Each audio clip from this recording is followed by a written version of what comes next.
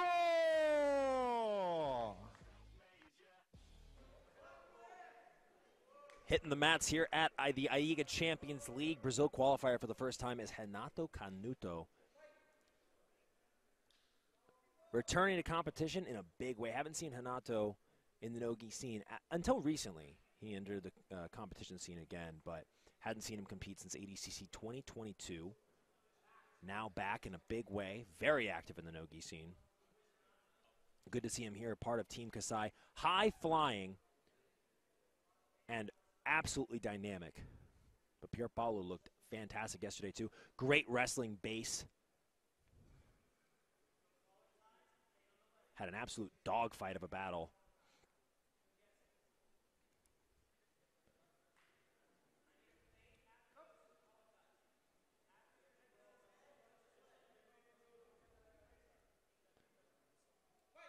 What's interesting is Renato got here, I think, 3 days or 2 days ago to São Paulo, Brazil. And he'll have to go back home following the conclusion of this event, but was able to get out here for the competition. Look at Pier Paolo coming forward. A lot of aggression. Being very physical right off the bat as well. Remember, ladies and gentlemen, that AIGA Global is brought to you by Acai Republic.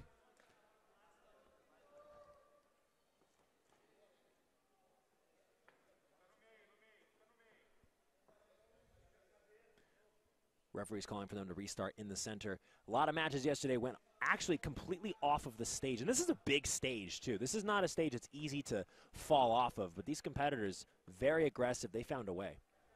Yeah, that happened a lot yesterday. Pier Paolo is a very physical grappler and very elusive.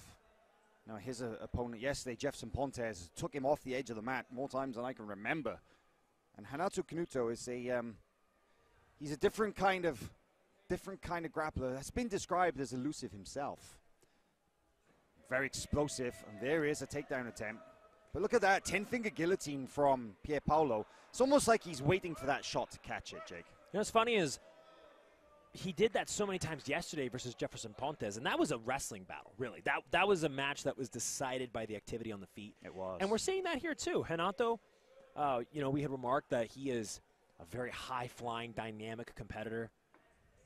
But he hasn't had a secure wrap on the body of Pier Paolo yet on the feet. But keep in mind, that threat is there at all times with him. It definitely is. And, you know, something important to note as well is that Renato Canuto, we saw just an absolutely spectacular flying scissors, heel hook, takedown, submission in the UFC Fight Pass very recently. And that was just about 10 days ago. Beautiful Uchimata from the clinch, and it goes into the mount, onto the back. That was a beautiful takedown, Jake. Look at that. This could be trouble and plenty of time to work. 5-0 for Canuto. What I was about to say was, you never know what to expect with Canuto. And while I was saying he could easily throw up a flying scissors, he hits that fantastic Uchimata from the Wizard. And yesterday we saw Pier Paolo just so comfortable on the feet, too. You got to think that he was not expecting that kind of takedown attack from Renato Canuto. Well, I think that it's more likely you expect a tackle, right? You expect a double leg, you expect a single leg. And that's really one of the only times that we've seen an upper body throw in this competition. Of course, yesterday we saw Fabricio Andre do similar big hip toss. And, you know, we saw even front headlock kind of throw. But, yeah, first time we saw the Uchimata from the overhook, and very effective indeed.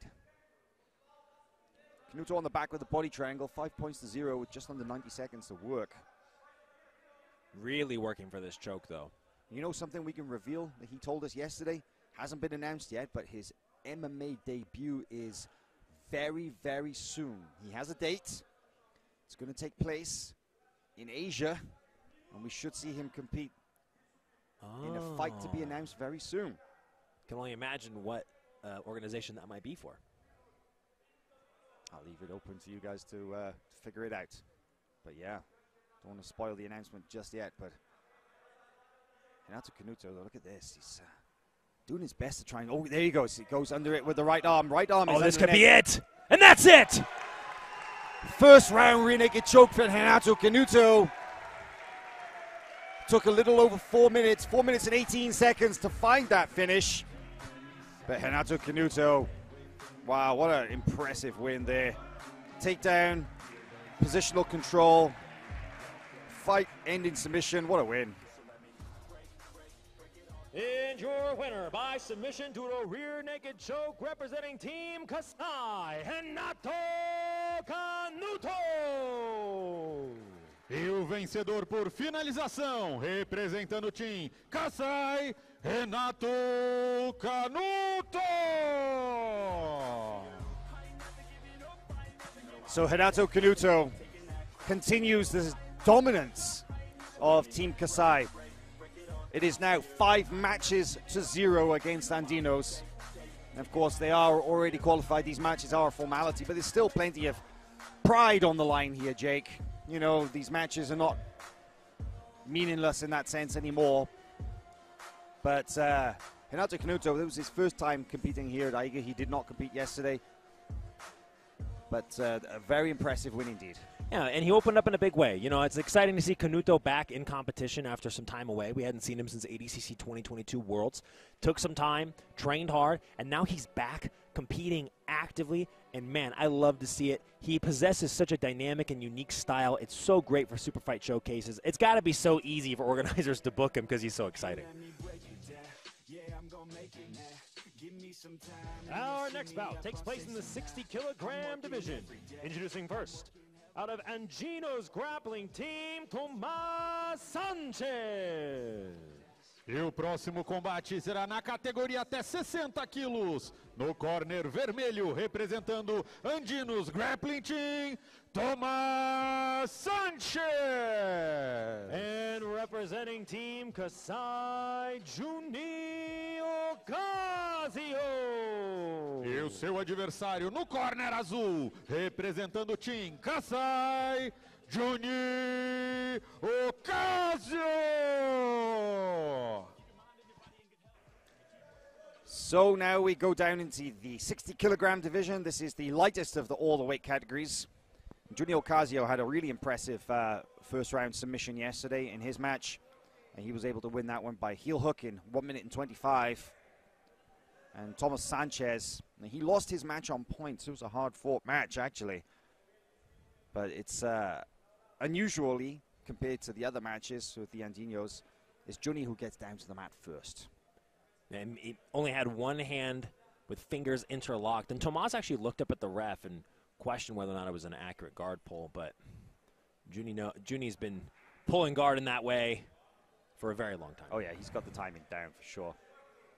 Tomás had to go up against the very powerful figure of Gulen Magalhães, and that was Look one at of the this highlight already. reels. Ooh. Remember, Gulen just absolutely launched him through the air with the front headlock, out-wrestled him. But this is going to be a very different match because Juni's not known for his wrestling, is he, Jake? No, not at all. But he is known for being an incredible tactician. And whether it's sweeping, I mean, he knows what he needs to do to be able to win, even if he knows that it'll only be by a small margin in some instances, right? Situation by situation. It's one of the great minds in this weight division. And that's one of the reasons why he's a no-gi world champion. And stylistically, Look at this is backing on the exactly leg. what you can expect from Juninho Ocasio. He's a leg locker. He is a leg locker. One of those guys, absolutely a leg locker. If you're going to, straight ankle. Could turn this into an Aoki. Juni's working on that leg. Hand fighting is Tomás Sanchez. And that's it! Gets the tap. 1 minute and 40 seconds.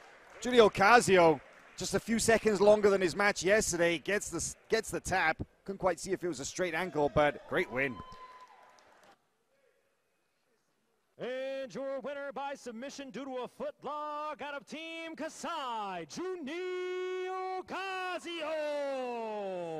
E o vencedor por finalização, representando o time Kasai, Juninho Ocasio.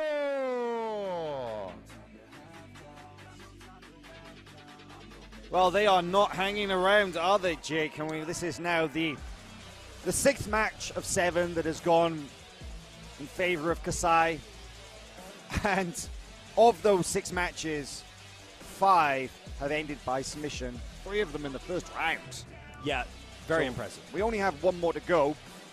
That will be Pedro Marinho up against Nicholas Thorne in the over 91 kilogram division. And we'll be, should get started any second now.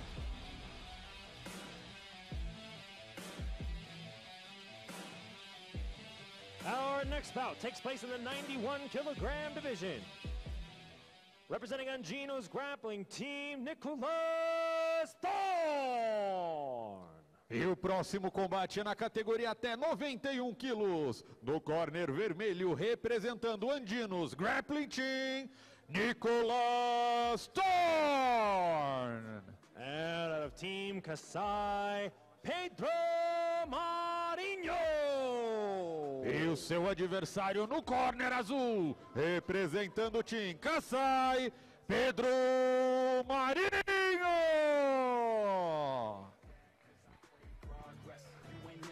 So this is the final match in the series between Kasai, Pedro Marinho in the all black versus Nicholas Thorne representing Anginos in the black and red. And Pedro Marinho, he won by first round submission yesterday as well. Now, I would describe it as a very violent, very intense match. Less than 2 minutes for him to win by, surprise, surprise, guillotine, of course. Pedro Marinho known for his very powerful guillotine choke. And definitely an incredible. Oh, and he might get another one here, Howell. Immediately, Nicholas Thorne shoots in. Pedro's got the wrap around the neck. Could this be another Marinho team? Chin high up in the middle of the back. You can see him working. Pedro's just got an absolutely savage squeeze from this position. Very interesting finishing mechanics. A little bit of chin strap, a little bit of 10 finger. But he's got arm in, it seems. Yeah, he does. Adjusts. Forces Nicholas Thorne down briefly, but Nicholas Thorne back up into this turtle position. If there's one position I can think of I would not want to be with Pedro Marinho, it's right here. Yeah, you don't get a nickname like the Marinho team unless you've guillotined a lot of people, right? And so I've heard that Pedro Marinho's guillotine, now he transitions it to the Anaconda. Yeah, he kind of fed the right hand through. Still working for it. You may see him go Anaconda from this, and this is how they interplay, right? You can switch from one attack to the other. Now he's got 10 finger. Oh, here we go. 10 finger guillotine, forces him to his back. And that's it! And the submission. We can't keep letting him get away with it. Wow, 94 seconds was all it took. This is like almost like these guys are out here to kind of compete against each other who can get the best, the fastest submission. Pedro Marinho, guillotine, just like yesterday. And your winner by submission due to a guillotine choke representing Team Kasai, Pedro Marinho.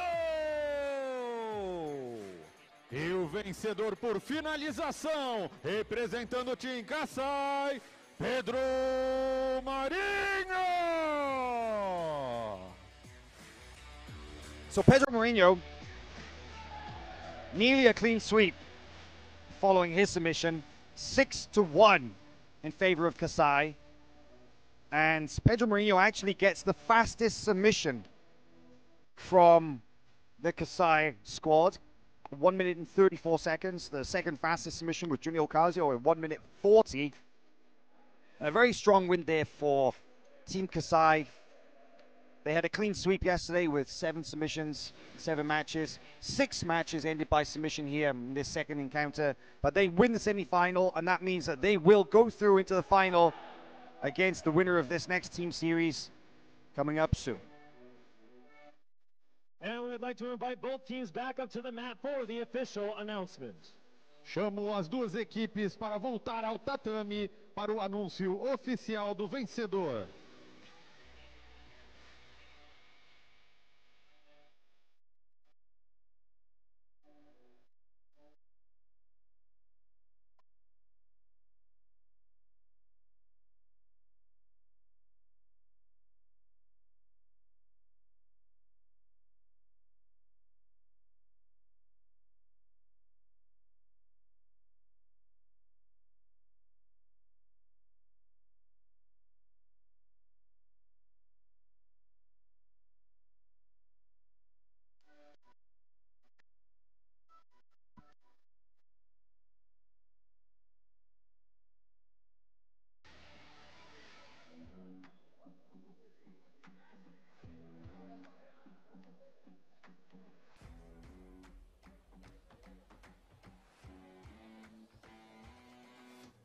Ladies and gentlemen, your winner with a score of 7 wins and no losses, Team Kasai! Senhoras e senhores, a equipe vencedora por 7 vitórias a 0, classificada para a final, Team Kasai!